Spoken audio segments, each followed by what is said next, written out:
después de esta introducción, que yo creo que esto lo tomaría como un punto de inicio de lo que se oirá cada vez más. Y como habéis visto, lo que ha contado Mari Carmen no es algo que esté desalineado con lo que yo voy a contar ahora, que es la PAC, la Política Agraria Común, cómo desde Europa se van marcando legislaciones que van más allá de la PAC y que van en la línea de lo que ha contado Mari Carmen. Aquí lo que se trata es de adaptarse en un mundo muy cambiante y una de las cosas que tenemos que tener en cuenta, nosotros como empresa, vuestras empresas, de cara a vuestros clientes, que son los agricultores, es también entender, conocer estos escenarios en los que se mueve la política agraria común, porque es un incentivo no solo económico, sino que también marca en su día a día a la hora de llevar a cabo su actividad. Y entonces lo que habíamos planteado para hoy es dedicarle, bueno, pues unos minutos, que voy a ser breve, porque podríamos estar hablando horas de la PAC. Y como ha dicho Mari Carmen, el pasado 20 y pico de diciembre se publicaron todo el listado de reales decretos que recogen toda la nueva normativa, que os hemos traído esta guía que creo que resume muy bien la PAC de una forma práctica. Yo os aconsejo que le echéis luego, ya cuando lleguéis a casa, un vistazo. Y con la presentación y con lo que ya habéis oído hablar de la PAC, que creo que ya se lleva mucho tiempo hablando de ello, habréis asistido a muchísimas presentaciones, pues la idea es que al final, por lo menos algunos hoy no aprenderéis nada nuevo, pero si hay alguno que lo hace, ese es el objetivo, es tener unas bases de entender cómo esta PAC va a impactar al sector del olivar, que es de lo que hoy estamos hablando. Algunos aspectos a tener en cuenta, a modo de resumen, porque esto es general, no es solo de la PAC, es dónde están las principales novedades. Con esta nueva PAC hay algunos aspectos que creo que hay que incidir de manera muy rápida para entender hacia dónde va este nuevo periodo con respecto al otro. Y he puesto aquí un listado, que lo voy a pasar muy por encima. Como siempre, cada nueva reforma hay una definición del beneficiario, que es, en este caso, hay una definición de agricultor activo, agricultor genuino. No voy a entrar en los detalles, tenéis en la guía, como digo, todo, pero aquí simplemente identificaros puntos que yo considero que son importantes. El segundo, un nuevo concepto, y es lo que cambia esta nueva PAC, es la definición de ayuda básica a la renta. Esto es algo nuevo, esto va a representar alrededor de un 60% y es de todo lo que se hablaba de la mochila, de lo que el agricultor venía ya percibiendo. Pues de ahí hay una serie de modificaciones que van a representar el 60% más o menos de lo que el agricultor cobraba. Se establecen unas nuevas regiones y se establece un nuevo concepto de convergencia que tiende a que en esas nuevas regiones, pues que los agricultores vayan convergiendo y vayan cobrando de manera similar. Esto va a tener un impacto y en muchas zonas va a hacer que se cobre menos de lo que se cobraba y en otras, pues que se cobre un poco más. Esto es lo que el agricultor ya poco hay que hacer, esto es lo que va a cobrar. Y a partir de ahí, esto es el fijo, que como digo representa un 60%, empieza lo nuevo, que a partir de aquí, esto de la ayuda básica lo va a cobrar por hacer bien las cosas, vamos a decirlo así, cumplir unos requisitos que se establecen, pero más o menos lo que se venía haciendo, y lo diferente empieza a partir de ahora. Hay un pago redistributivo, que esto va a representar alrededor del 10, el 12%. Estos son referencias para que el agricultor se está manejando en la cabeza, y esto es un nuevo pago que lo que pretende es también tender hacia esa convergencia. Y lo que consiste es en que va a haber unas primeras hectáreas en los que se va a pagar por esta convergencia, que hay una cantidad de ayuda para ello, para el pago redistributivo, y en esas primeras hectáreas se va a cobrar. Entonces, esto penaliza al que tiene muchas hectáreas. Y esto es lo que pretende ese pago redistributivo. Y luego hay otra medida que son los ecoregímenes, que es lo que estáis oyendo hablar en el día a día. Estos son medidas voluntarias. Y es ahí la novedad. Antes había una parte de, podríamos decir, voluntario, que era el greening, el pago verde, pero bueno, casi que no lo fue voluntario porque eran medidas más o menos aplicables y al final pues no hubo ese concepto. Pero ahora ya sí se establece el de voluntariedad, muy claro, se establecen unas medidas y el agricultor ya decide si aplica o no, con un concepto de degresividad.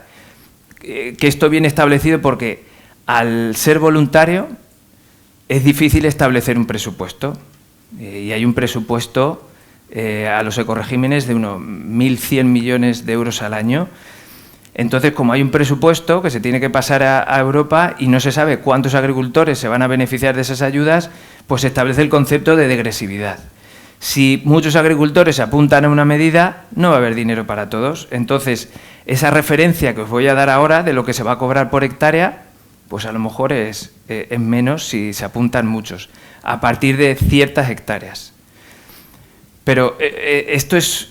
Hay cantidad de incertidumbre, ¿eh? Ahora va a ser el primer año y a ver qué sucede. Luego están las medidas agroambientales, nada nuevo, ya conocéis cómo funciona esto. Dentro de los planes de desarrollo rural, cada comunidad autónoma establece unas medidas prioritarias y establece medidas con ayudas. No voy a entrar hoy en detalle, pero ya están las comunidades autónomas publicando, ya muchas lo tienen publicado, estos PDRs, y también hay que estar atentos. Al final es un incentivo más que va a tener el agricultor y que si somos capaces de ayudarle, al igual que se le ayuda a controlar o abordar sus problemas de sanidad vegetal, ¿por qué no en esa línea de servicios, por qué no, y ya muchos de vosotros lo estáis haciendo? Ayudas asociadas. Estos son los antiguos pagos acoplados a cultivos. Va a seguir habiendo ayudas acopladas a ciertos cultivos, cada vez menos en cuanto al listado de cultivos, pero hay cultivos que van a seguir teniendo esas ayudas acopladas a ciertos sectores. Relevo generacional. Hay un aspecto muy importante para jóvenes agricultores, una medida más que interesante, la más grande que nunca ha habido en la PAC, y con la incorporación de la mujer. Y lo último, y aquí en otras reuniones lo paso muy por encima, son las ayudas sectoriales, que siempre han estado muy centradas en frutas y hortalizas, en viña también, pero este año destacaría que a olivar tradicional va a tener una ayuda en las intervenciones sectoriales. Esto va a ser novedoso para el sector del olivar. Y los que conozcáis un poco de la parte de frutas y hortalizas, las OPFHs, va en esa línea, pero ahora para olivar. Van a ser, son financiados al 50% con fondos europeos y tiene que haber, son ayudas a inversión. Vamos a ver por dónde va esto, pero hay que estar también atentos. Yo ahora ya me centro en la parte esa... voluntaria, y para llegar a ello tengo que hablar de la nueva arquitectura verde de la PAC, que se centra en 3 elementos claves. Una es la condicionalidad reforzada, que son todos los requisitos obligatorios. Esto es, el concepto es el mismo que ya había, son requisitos, buenas condiciones agrícolas y medioambientales y unos requisitos legales de gestión. Hay aspectos muy específicos que no voy a entrar en detalle. En la guía, la verdad que está muy bien definido.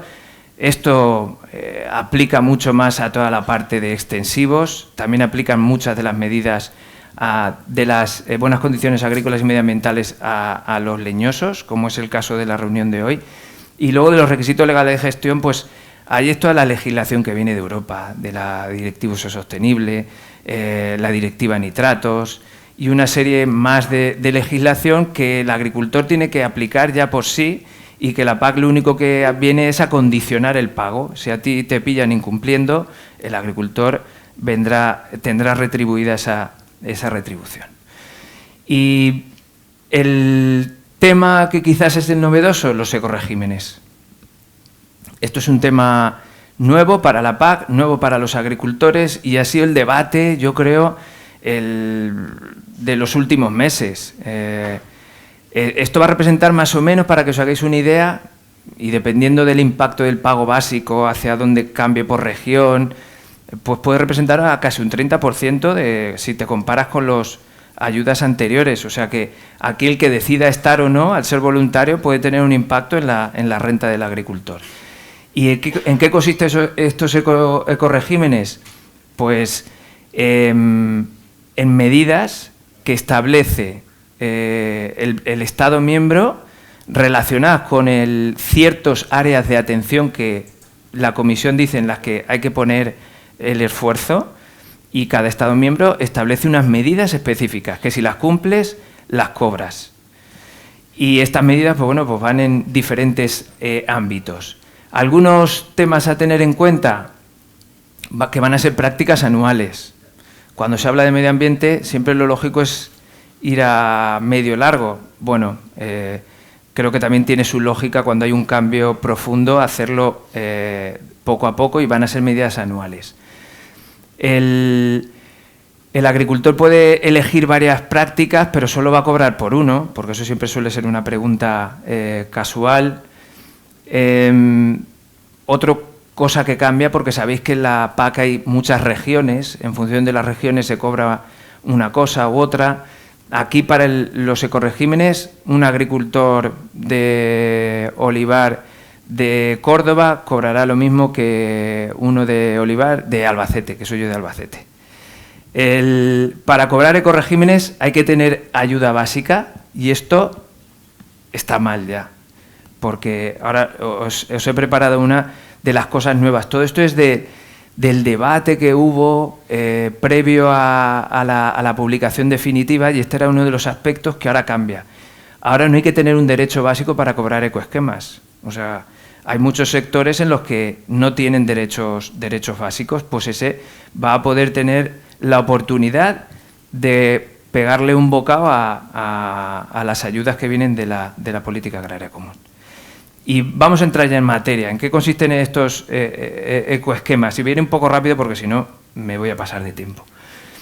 Esto es lo que os decía cuando la Comisión Europea marcaba unas líneas. Las dos líneas en las que se ha subido al carro España es en el área de atención de la agricultura baja en carbono y de agroecología.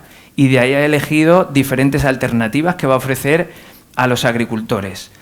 Que aquí está todo mezclado de agricultura y ganadería, que la ganadería tiene un peso muy importante en la recepción de ayudas de la PAC. Y estos son los 7 ecoesquemas que propuso España y le aprobó la Comisión Europea, y son ya los que están activos. Como podéis ver, pastoreo extensivo, agricultura de conservación, cubiertas vegetales. Todo esto en la parte de agricultura de carbono, y en la de agroecología, muy relacionado con la biodiversidad, tanto en agricultura como en ganadería, y el tema de rotaciones.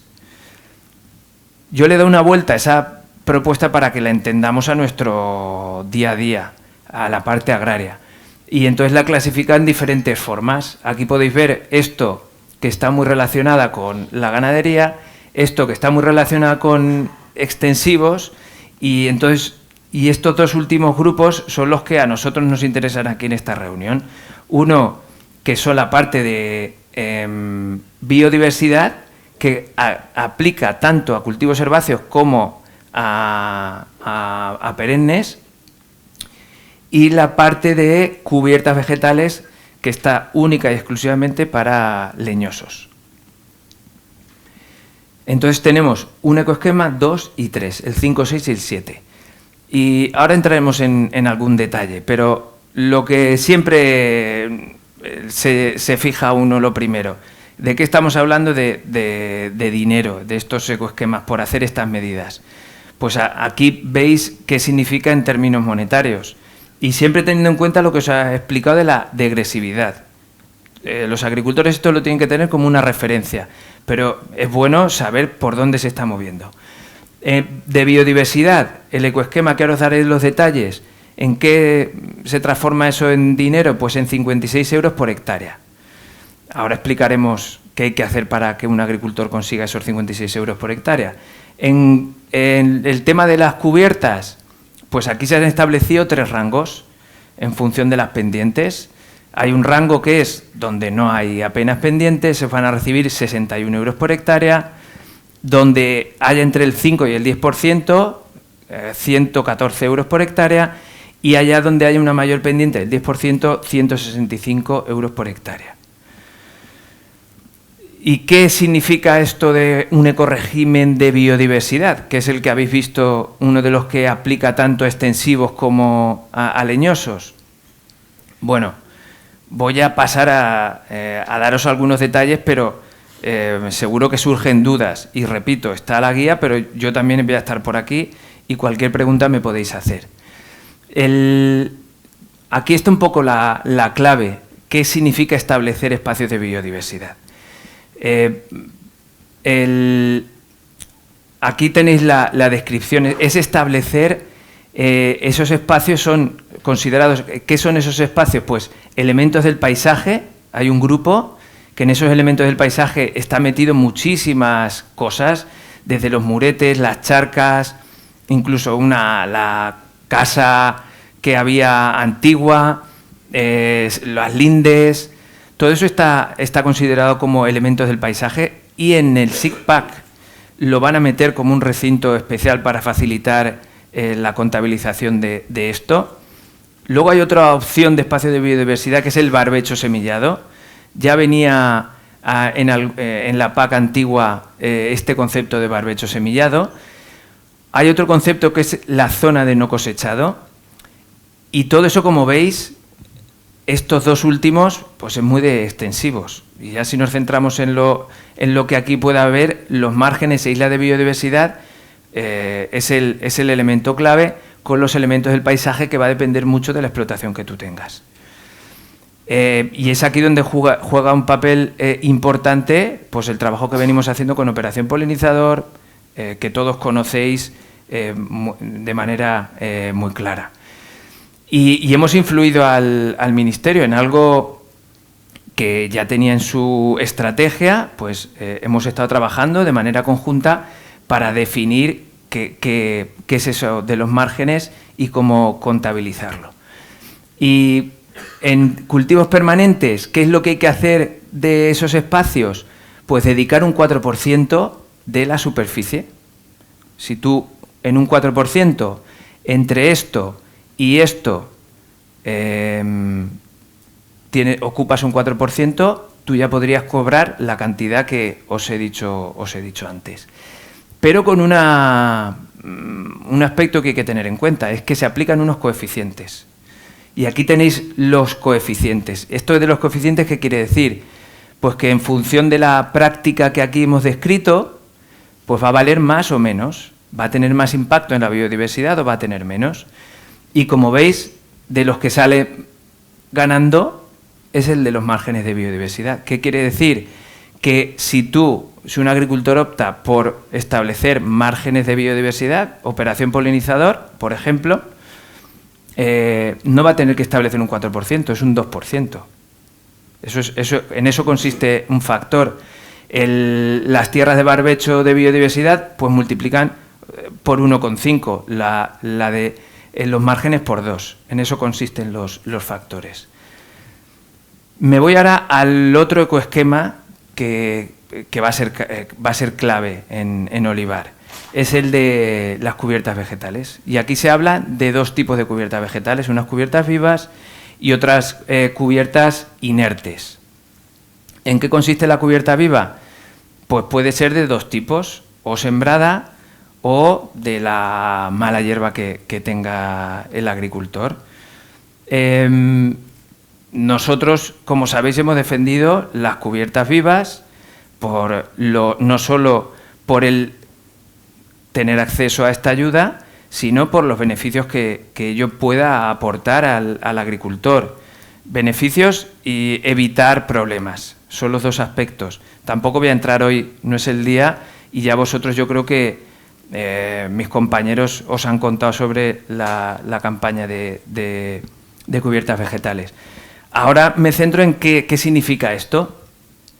Hay unos requisitos, si el agricultor apuesta por entrar en las cubiertas vegetales, ya sean espontáneas o sembradas, hay varios requisitos. Uno es que tiene que estar viva durante un periodo mínimo de tiempo, y ahí se habla de un periodo mínimo de 4 meses, entre el 1 de octubre y el 1 de abril. Eso es lo que ha salido publicado en el Real Decreto a nivel nacional. Luego hay algunas variaciones que ahora os diré, y aquí me vais a perdonar, pero he traído algunos casos de Andalucía. O sea, he visto que hay gente también de La Mancha, y no sé si de algún otro sitio, pero bueno, luego podemos afinarlo. Hay unas dimensiones mínimas también de la cubierta, que es que tiene que ocupar el 40% de la anchura libre de proyección de copa. Eso también es muy relativo, y en ciertos cultivos leñosos, pero es tomarlo como una referencia. Y luego hay también aspectos de manejo. Y cuando hablo de manejo es cómo se va a manejar esa cubierta vegetal, que es una cubierta viva. Pues lo que dice es que no se pueden utilizar fitosanitarios. O sea, con herbicidas no se puede manejar la cubierta. Lo que sí hay excepciones, que os diré luego también, que si hay un problema de plagas, la comunidad autónoma puede autorizar el tratamiento de un fitosanitario. Entonces, si no se puede manejar con un herbicida, ¿cómo hay que manejarla? Pues segándola. Y ese es el manejo que se autoriza.